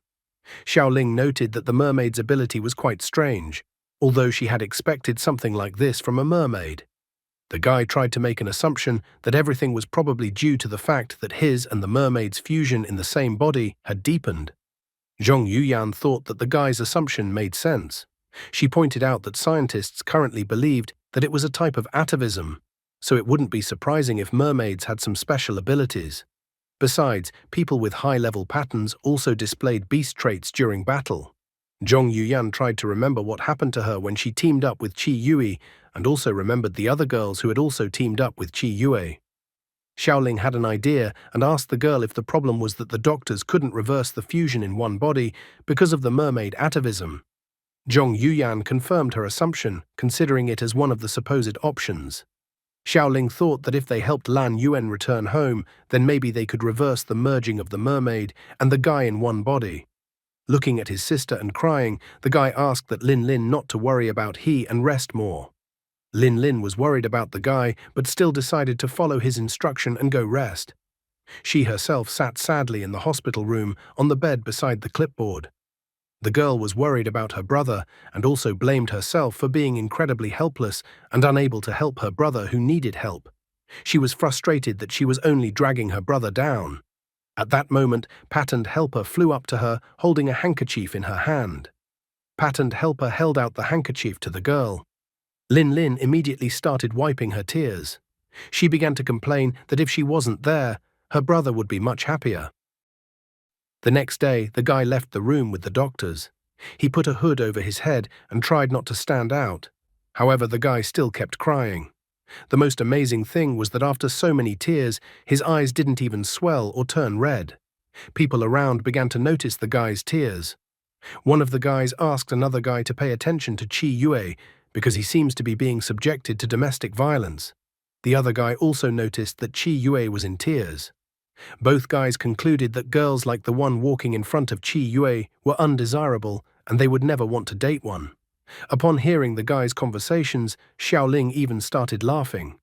She noted that everyone around them was now judging her that she was making the guy cry. Dramatically crying, the guy felt that it was still considered domestic violence. Xiaoling's face immediately turned red. She reminded the guy that Luo Zhang and Zhong Yuyan were unfair to her since they sent Qi Yue along with her to send Lan Yuan home with the two of them. At that moment, Zhong Yuyan found an excuse that the Zhong family had other things to deal with, so she ran away first. Luo Zhang also immediately made the excuse that she had just gotten a phone call and needed to run away. The guy pointed out that the way the girl viewed the current situation did look a little strange. Luo Zhang agreed with the guy that the situation looked strange. Qi Yue decided that the girls seemed to be avoiding something, and he didn't think so for nothing. At the same instant, a car stopped in front of them, and following from the car, a red carpet rushed away from the car, which was directed towards the guy and the girl. All this caused the guy and the girl to be bewildered. A man came out of the car, who hurriedly opened the door to his boss. A man with a beard and wearing a raincoat came out of the car. He immediately approached Qi Yue as close as if he wanted to kiss him. Qi Yue was not going to kiss the old man, so he told the old man to stay away from him, trying to punch the old man. However, as if inhaling the disgusting smell from the man's mouth, the kid recognized the man. It was his father. The old man immediately cried upon seeing his child. The son also cried upon seeing his father. The guy finally came to his senses, and it turned out that the old man was actually Lan Yuan's father. The old man tried to hug the guy, but Qi Yue cleverly dodged the old man's embrace. The guy tried to explain what happened to the old man's daughter. However, the old man stopped the guy's explanation. He admitted that Zhong Yuyan had already told him everything, so he decided to postpone their conversation until they got home. The old man's house was a giant mansion, so the old man didn't need money. Seeing the old man's giant mansion, the guy was in a huge shock. The guy irritably wondered how the mermaid could have been kidnapped in the first place. Covering her face in shame, the girl admitted that she ran away without saying anything to her father. The guy wasn't much convinced by the girl's answer. Guiding them through the corridor of the giant mansion, the old man asked them about the main goal, that it was necessary to cancel the merger of the mermaid and the guy in one body. The old man had already prepared himself to solve the problem that had arisen. A frightening door appeared in his giant mansion.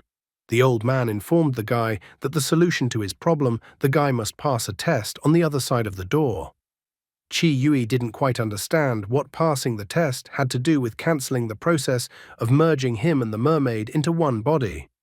The old man explained that by passing the test outside the door, Lan Yuan would have to learn to control her strength, and if the girl learned to control her strength, then would then be able to allow the fusion of the two bodies in one body to be broken. Grabbing his head with his right hand as if suffering from a headache, Qi Yue thought that the way to solve their problem that the old man suggested was some kind of cheat code, but he had no other choice. The old man was counting on the guy to help his daughter pass the test. Looking at the frightening portal door, Qi Yue asked the old man how he should enter the door. The old man himself didn't know all the details. He had heard that the test that was behind the door had been left for the sea people by the Ghost King. To enter the door, the guy just had to touch the door. Seeing the worry on the lad's face, the old man himself became worried and thought that they might need to prepare before the lad could enter the door. However, the guy was filled with confidence and refused the old man's offer. He told the old man to just wait for them near the door. He needed to get rid of the problem urgently, so he was not afraid and immediately decided to put his hand on the door. At the same instant, the guy's figure began to blur and he disappeared. Seeing the crying old man, Xiaoling asked him if he was really Lan Yuan's father. Meanwhile, Qi Yue and Lan Yuan moved to a place that resembled the seabed. The guy asked Lan Yuan how scary the trial was in this place. Unfortunately, the girl didn't know all the details of the test, as she had never dared to even try to pass the test. Qi Yue hoped that the girl at least knew what the trial was. Luckily for the guy, Lan Yuan had heard that the trial was in 3 stages. However, they couldn't finish their conversation quietly because suddenly a fire appeared behind them. The guy instantly noticed the change and immediately fearfully started running away.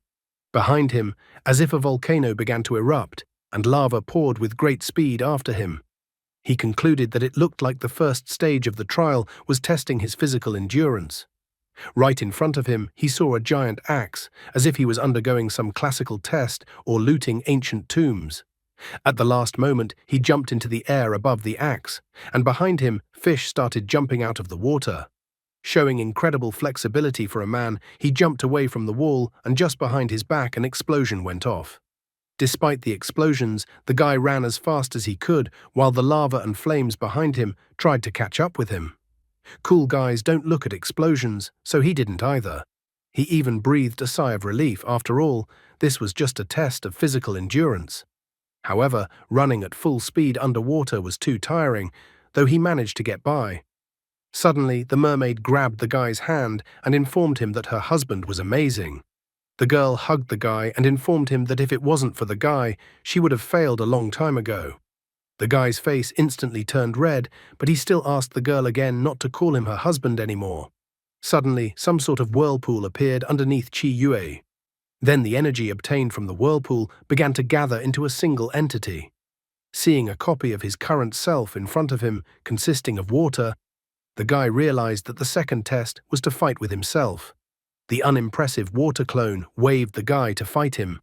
Qi Yue did not cry for the first time in a long time, but smiled. After all, the situation and the test now seemed interesting to him. The water clone swung the water whip towards the guy. However, the guy easily caught the water whip with his hand. He even felt a little sad because suddenly that was all the water clone could do.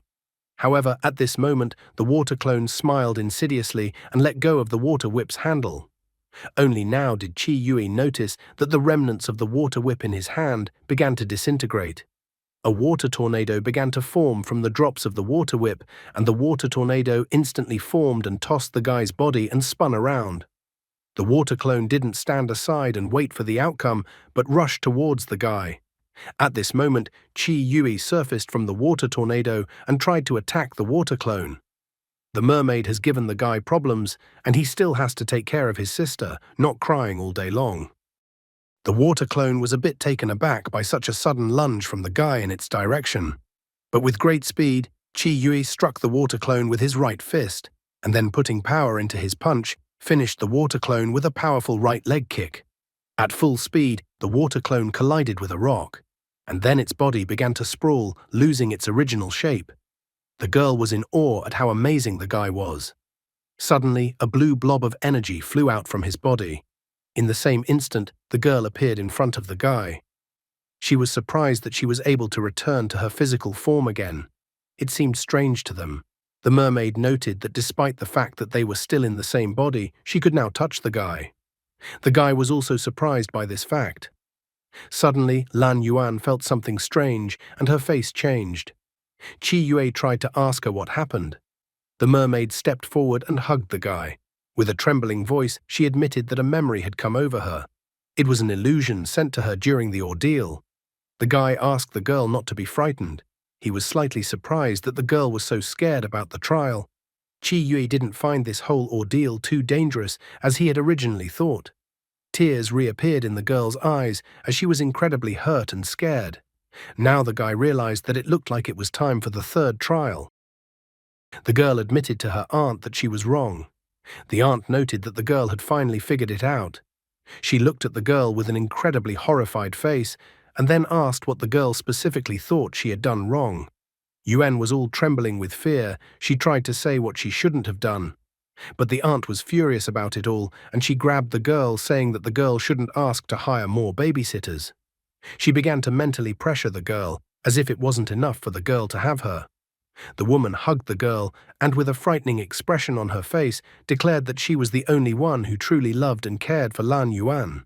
She then looked at the girl and asked her what she wanted for lunch. Lan Yuan wanted to say that she wanted to eat, but the woman interrupted her. The woman said that the children needed to eat more vegetables, so she was going to make one dish. However, at this moment, Qi Yue appeared. He sadly noted that even if it was an illusion created by the ordeal, it was still unbearable to endure. The woman abruptly turned around to look at the one who dared to interfere with her. The guy walked over to the woman and pointed out that Lan Yuan hadn't even said that she wanted to eat. After the guy said that, the woman suddenly laughed at the top of her voice. She pointed her finger at Lan Yuan, informing her that she was just a small child, and a small child knew almost nothing. They immediately returned underwater. The woman's body began to slowly change and transform. Her arms began to transform into wings, and then her entire body, except for her head, began to transform into a bird-like shape. Lan Yuan was startled when she saw what her aunt had turned into. After that, the bird-like woman tried to attack the guy and the girl. However, the guy reacted with ease, covering them with a water shield and preventing the woman from even hitting them. The monster was angry, not understanding why the girl was rejecting her like this. She reiterated that she was the only one in the world who truly loved and cared for Lan Yuan. At this point, the mermaid took courage, noting that what the woman was doing was not love at all. Her aunt was controlling, locking her in her room as if she was in a prison, manipulating her. And all these actions the aunt calls love. The mermaid suddenly confessed that she has many people who actually love her. From such words of the girl, the woman was surprised. The girl's face even turned red at this moment. The guy also found the girl's last words a bit strange. And then she suddenly declared that the guy next to her is actually her husband. Although the guy asked her not to call him her husband, the girl still continued to do so. The woman was incredibly furious. She declared that if the guy dared even touch the girl with a finger, she would take his life. Rushing towards the guy, the woman tried to attack him with her claws, causing huge clouds of dust. However, Qi Yue managed to cover himself with a shield of water and was completely unaffected by the monster's attack. At this moment, the woman's wings were bound by the water tangles. The guy asked the woman if she knew that mermaids could control the water with their emotions. With anger and effort, the woman was still able to free herself from the water ties. Smiling, the guy asked the woman if she knew that water could also cut. The guy's words only angered the monster even more. She rushed towards the guy at full speed. However, the guy simply asked the mermaid to stop relying on others and get angry too if necessary. The poor girl, intimidated since childhood, didn't realize if she could even get angry. But the guy stated with a smile that she could try to do so. Lan Yuan closed her eyes, and as soon as she opened her eyes, her pupils changed and the aura around her raged. The emotions inside the girl raged, and she directed all her anger towards her aunt, who had been bullying her for a long time and whom she was afraid of. The monster was attacked by the water current to the bottom. The girl successfully dealt with the monster that embodied all of her childhood fears. Bloody tears flowed from the monster's eyes as it desperately called the girl's name. Lan Yuan, unable to bear it alone anymore, pressed herself against the guy's back and closed her eyes. After that, the monster began to dissolve and disintegrate before their eyes. The girl began to swim up to the guy again. Just at that moment, the girl's body began to change and her tail transformed into legs. And the girl landed in the guy's arms as they once again separated into two bodies. With a flushed face, the girl happily informed the guy that it seems they were able to successfully complete the challenge. Qi Yue noted that the girl was now not crying even at such a moment. Lan Yuan admitted that she actually wanted to cry, but seeing the guy, she immediately smiled. At the same moment, the man behind them stood behind the door and congratulated them that they had succeeded in passing the test. The father and daughter looked at each other, and tears immediately appeared in their eyes. The father named his daughter Yuan Yuan. Then the father was finally able to hug his daughter, whom he hadn't seen for so long. Qi Yue inquired that the girl's nickname was Yuan Yuan. The guy standing next to him confirmed his guess. Qi Yue admitted that the 3 trials were quite difficult, and especially the third one. The guy was surprised to hear about the 3 trials. He explained that there were actually only 2 trials, body and mind, And in fact, the master had only reported 3 trials because it sounded cooler. Qi Yui reported that they had encountered the 3rd trial, which was most likely Lan Yuan's childhood nightmare. He wondered if the monster woman was an illusion, because the woman looked like some kind of monster. At this moment, an old man approached him. He hugged the guy and then informed him that he approved of the marriage between the guy and his daughter. The butler confessed that he had not seen the master so happy for a long time. The girl was even embarrassed to hear such words from her father. Suddenly, the old man's tone of voice became serious as he informed the guy that his soul and his daughter's soul led them to meet.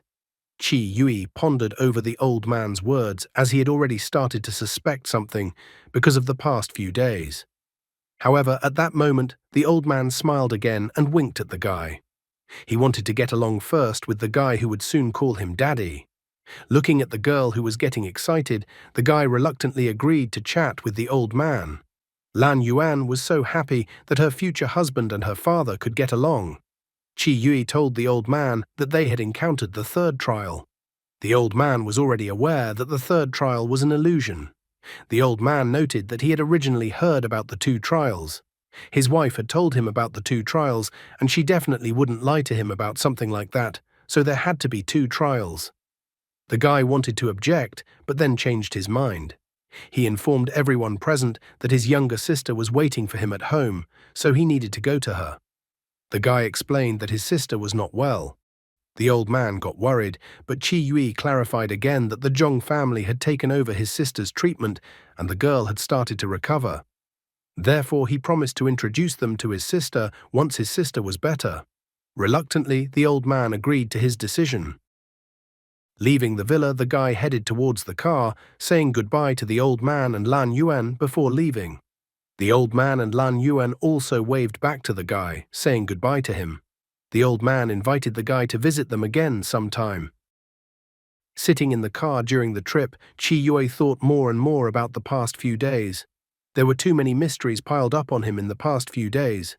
He pondered on whether the auction that sold the mermaid was really just a coincidence, or if there was some mystery behind it. The guy suddenly wondered if the last mermaid that was auctioned off was related to the Lan family. In addition, the guy wondered why the gate leading to the mermaid trial was at Lan Yuan's house. In addition to these oddities, there was also a 3rd trial. The guy couldn't figure out if the moment he saw in the 3rd trial was really just an illusion. In the end, he decided to let go of these thoughts, deciding to proceed one step at a time. After a while, Qi Yui met up with Luo Zhang. As soon as he arrived, the girl greeted him. He immediately asked what business the girl had with him since she wanted to meet him early in the morning. Luo Zhang didn't dodge his question and immediately admitted that she called him to introduce him to S Group and get the guy involved. Walking through the lab together with the girl, Qi Yui was surprised that there were so many people in S Group. Luo Zhang did her best to explain to him that S Group, in just a few short years, relying on its strength, was able to make its way among aristocratic families. The girl proudly admitted that S Group's most famous items were the power armor and beginner's training. Just at this moment, the guy and girl were fighting, so Luo Zhang was able to visually demonstrate her words.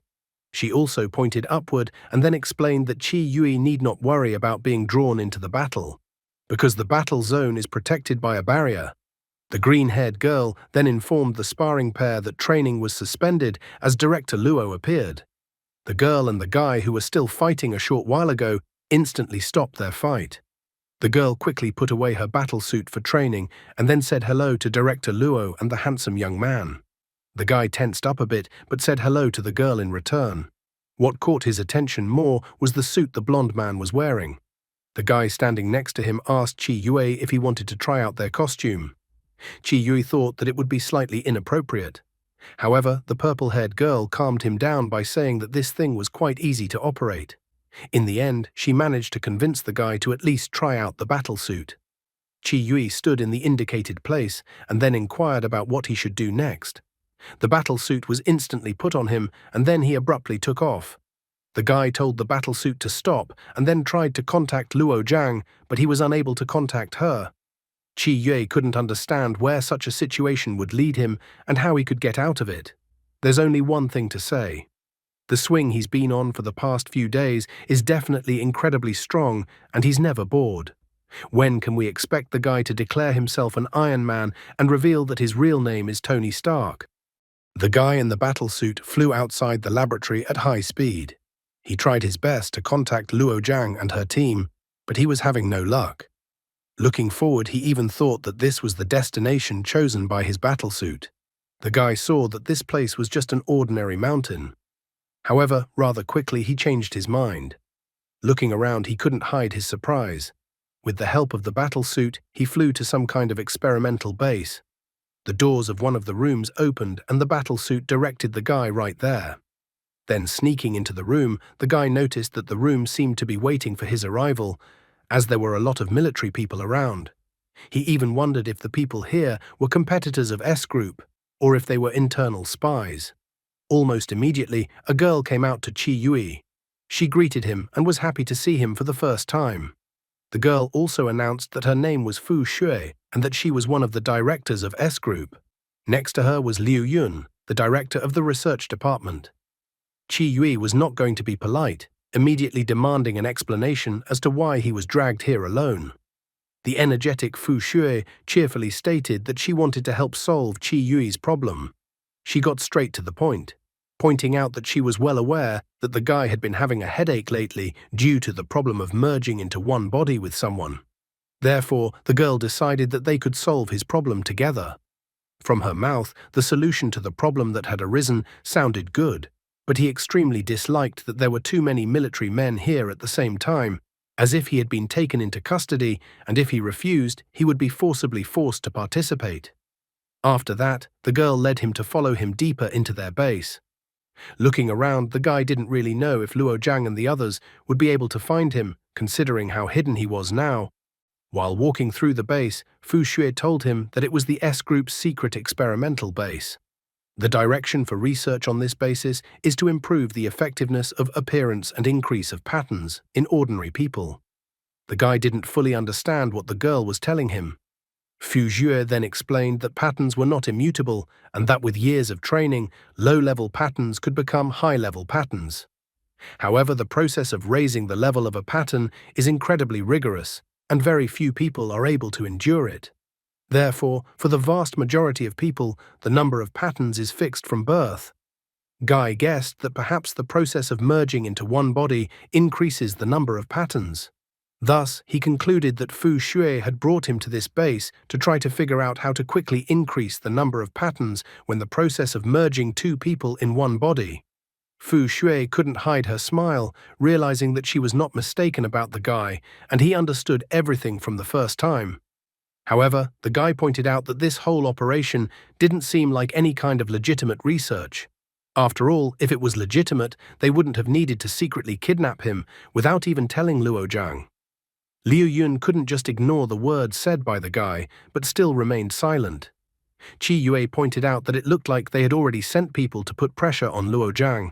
However, the guy reminded her that he was missing in Luo Jiang's area of influence, so all the forces interested in him were unlikely to miss such an opportunity. However, Fu Shui only grinned in response to his words.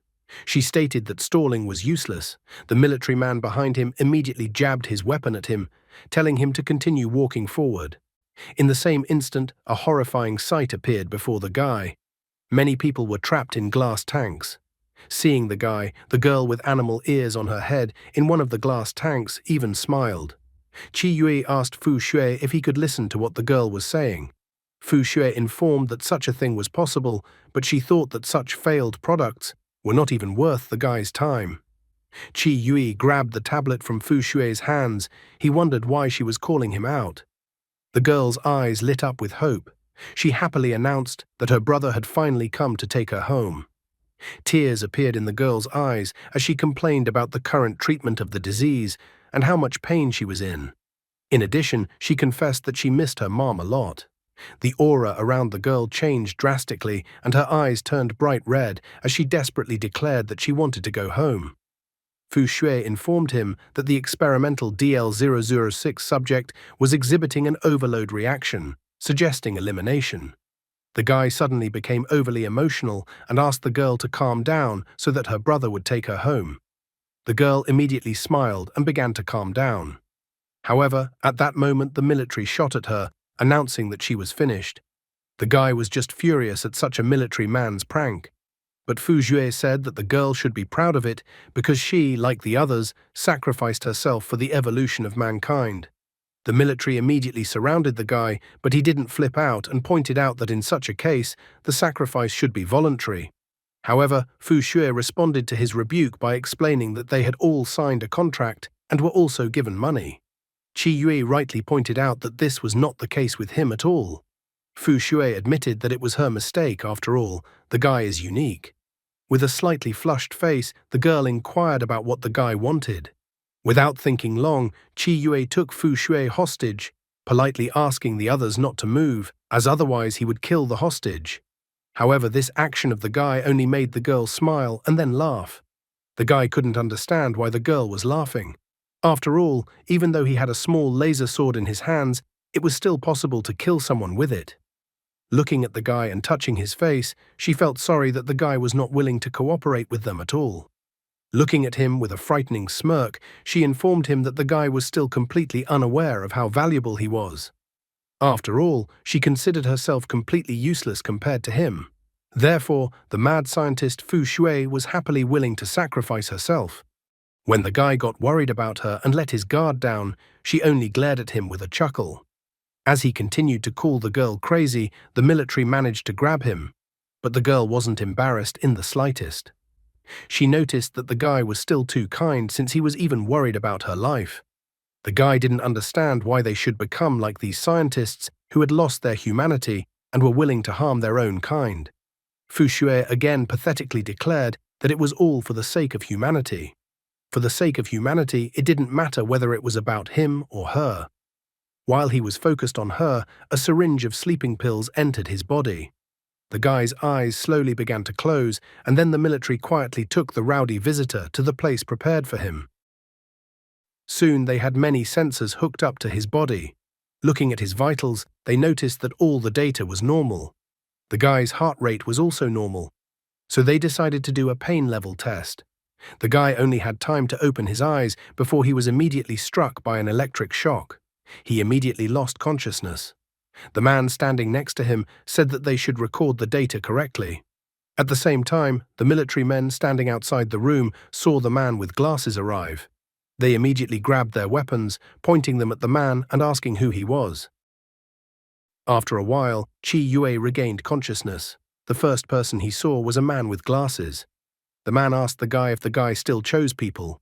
Hesitantly, the guy replied that yes, of course. At the same instant, the man with glasses snapped his fingers. The metal constructs on the guy's arms unclenched and he was released. Looking at the scientists, he asked what had become of them. The man with glasses, while correcting his glasses with his hand, calmly stated that they were dead since he had killed them. Qi Yue stood up, got dressed and calmly walked past the man with glasses, saying goodbye to him. The man had not expected this at all. He even remarked that the guy should at least ask him something. Since the man himself insisted on doing so, Qi Yue decided to ask him who he was and why he had freed him. He also wondered if the fact that he was able to team up with other pattern holders and attract demonic beasts had anything to do with the man. The man with the glasses broke out in a cold sweat at these questions. He explained to the guy that he couldn't answer the first two questions, and the answer to the last one was that he had nothing to do with it. After figuring out these details, Qi Yue politely thanked the man in glasses for his rescue. Qi Yue then calmly left the laboratory. Left alone, the man kicked the chair in front of him with all his might. Nevertheless, having shown his emotions, he did not think about the consequences and sat down and grabbed the injured leg from such a blow. At that moment, another man with silver hair approached him. The man even began to banter with him, noting that since his training wasn't top-notch, he should have found another way to vent his emotions. The man with glasses was upset because Qi Yue still chose people. The other man asked him not to worry so much, for after all, Qi Yue had grown up as a human being. In addition, he said with a smile that when Qi Yue fully understood the essence of humans, he would definitely choose to return to their side and would no longer be on the side of humans. Meanwhile, Qi Yue reached the giant hall he had been in before, where there were other people in glass tanks. At the same instant, an alarm went off, announcing an alert. It was announced to everyone on the base that the experimental subject had escaped. One of the military spotted him and immediately told the others where he was. The military began to run towards him and surround him, preventing him from escaping. However, at that moment, all the glass tanks containing the subjects started cracking one by one. The guy couldn't understand how the glass could suddenly crack just now. One by one, the test subjects, who were about to be elimination a while ago, began to come out of the glass tanks. The military began shooting back at them, requesting reinforcements as the unsuccessful research subjects organized an escape. The military man grabbed his radio and repeated loudly again that he was requesting reinforcements. The other military man started shooting back at the other research subjects, and he had Qi Yui in his line of fire, who still didn't understand what he should do in this situation. His head was immediately flooded with thoughts of the test subjects who had been deemed defective and eliminated right before his eyes. Some of them complained about the disgusting people, some of them wanted to go home, some were in pain and scared, some wanted to see their mom. The guy tried to figure out what that sound was in his head right now. After a moment, he finally realized it was the voices of other people being treated like test subjects. The test subjects couldn't go home anymore, but they thought the guy should go home, so they asked over and over again to let him go, and asked him to flee on his own, while they themselves threw themselves under the bullets of the military to detain the military. Even Fu Shui, who had previously kindly given him a place to stay, came running to the commotion. The emotions and desires of the dead people seemed to turn into a blob of energy that rushed towards the guy. Fu Shui was happy, for perhaps the unification that the guy possessed was not limited to just two people. However, a moment later, she was no longer so cheerful. For Qi Yui easily rushed past the military and grabbed Fu Shui by the throat with his hand, lifting her up with one hand. But who knows, maybe Fu Shui would like even this kind of thing. The situation seemed to be hopeless for Fu Shui. However, a vortex suddenly appeared around Fu Shui's throat, and the guy's hand quickly unclasped the girl's throat. At the same instant, the vortex that had appeared began to push the guy away, which incredibly surprised him. A moment later, the vortex threw the girl aside, as if she had jumped as far away from the guy as possible. Qi Yui was visibly disappointed by the events that were happening. But at that moment, his path to the girl was blocked by the military, who started shooting at him. Nevertheless, it did not stop him, and he, at an incredible speed for an ordinary man, calmly passed through them. After a few seconds, the men stopped attacking him as they were severely wounded by his lightning-fast blows. Qi Yui was filled with anger, thinking these military men were just trash. Fu Shui, watching the events taking place, burst out laughing. She was delighted as the guy had shown an unprecedented surprise for her. Fu Shui was thrilled that the guy was so strong, but despite all this, Fu Shui was a little disappointed that she wouldn't have enough time to prepare. However, she wasn't going to stop, for while she was making her speech, her whole body suddenly glowed brightly, and then she donned a battle suit and a scythe appeared in her hands. After that, she announced that it was time for the final experiment. Leaning towards the floor, she adopted her battle stance. Fu Shui threw her scythe towards the guy, but the guy easily repelled the scythe with his left leg. The scythe immediately bounced back into Fu Shui's hands, and she immediately attacked the guy wielding the scythe, but Qi Yui quickly ducked, thus dodging the girl's blow. Qi Yui began to gather all the power in his right fist, and then hit Fu Shui's chest with his right fist. With such a powerful punch, the girl's body broke through the roof of the building and flew out of the building. Grabbing one of the building fragments and imbuing it with energy, Qi Yui threw the fragment at Fu Shui. In the same instant, it was as if a golden-colored dragon, not the building debris, was rushing towards the girl. Her glasses cracked, and her clothes were torn, but she still marveled at how powerful the guy's energy was. As soon as the building debris touched the girl, there was a massive explosion. But the girl survived and fell onto one of the buildings, maintaining her consciousness with her last strength and rejoicing that she had managed to get good data. However, at that instant, Qi Yui jumped on her with his right foot, giving her a powerful blow. Only now did the backup arrive, telling the other people in the base not to resist. Luo Jiang, who arrived, first asked if the guy was all right. Qi Yui waved her hand happily, showing that he was fine. He then abruptly rushed into one of the buildings. Luo Jiang didn't understand why the guy abruptly returned to the building. Arriving at the building following Qi Yue, she asked him what he was doing here. Only now did she see the guy sitting next to the little girl who had already died and apologizing to her. With sadness in his eyes, he informed that what happened to him and this people in this base was not Luo Zhang's personal fault. However, he did admit that he would no longer be able to join the S group. Luo Zhang was disappointed with the guy's answer. She asked him what he would do next then. Still saddened, the guy said that he would most likely go to the Zhong family since he saw that it was necessary to help Zhong Yuyan. Luo Zhang breathed a sigh of relief and then admitted that she had a premonition that the guy would not choose the Zhong family in the end. The guy asked her with an incomprehensible look why she thought that. The girl thought of the Zhong family and immediately remembered the smell of decomposition and that everyone there wore masks. Luo Zhang also admitted that she had just seen a guy defeat Fu Shui. She inquired if he had a new partner. However, the guy also decided to honestly admit that he didn't have any partner this time and that things had inexplicably turned out completely different this time. After a while, the girl touched the guy's hand and asked him how he felt right now. Qi Yue told her that he now felt that all the power was completely exhausted. He decided to ask her if she could explain to him what had even happened, but the girl admitted that she had absolutely no idea about it. Luo Zhang smiled slightly as she stated that the guy was indeed a person full of secrets. Without thinking long, she told him to follow her as she was going to take him to the Zhong family. After a while, they arrived at the Zhong family's manor. A joyful Zhong Yuyan greeted them at the entrance of the manor. Luo Zhang had tears in her eyes when she said that she was leaving Guy to Zhong Yuyan. Yuyan, on the other hand, simply agreed with this statement.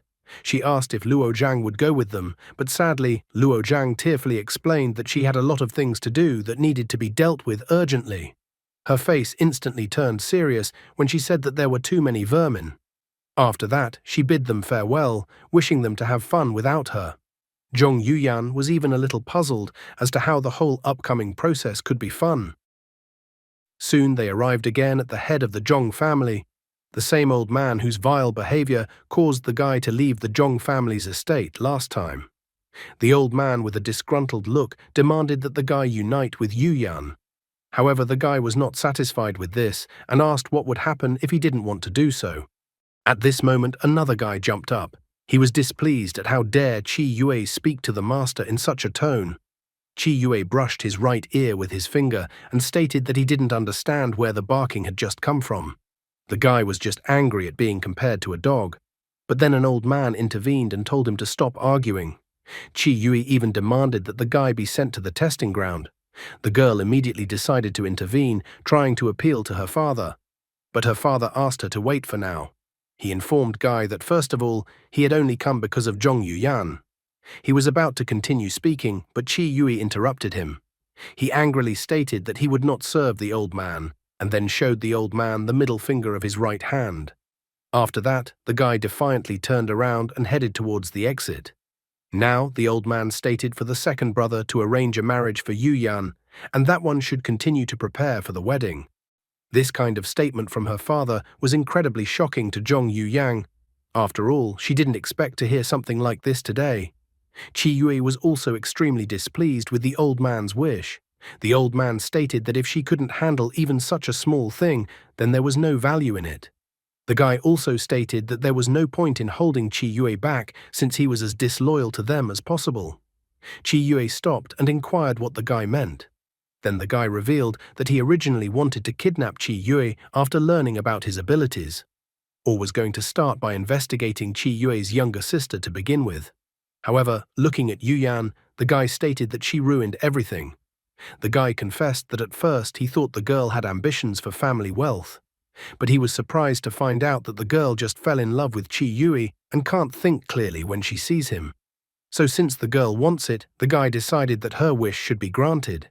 He stated that she should go to the backyard and become a tool to produce pattern babies. The girl was shocked when she heard such creepy words. She didn't expect the guy to have such an opinion of her at all. But all of this was interrupted by Qi Yue. He told the guy to shut up. After his words, the girl turned her attention to him. Qi Yue did not stop there. He said that the guy is only a pathetic provocateur, but he accepts this provocation and is ready for the challenge.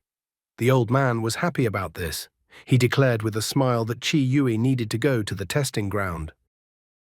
After a while, Qi Yue and Zhong Yuyan stood in front of a giant massive door. This moment seemed quite familiar to him.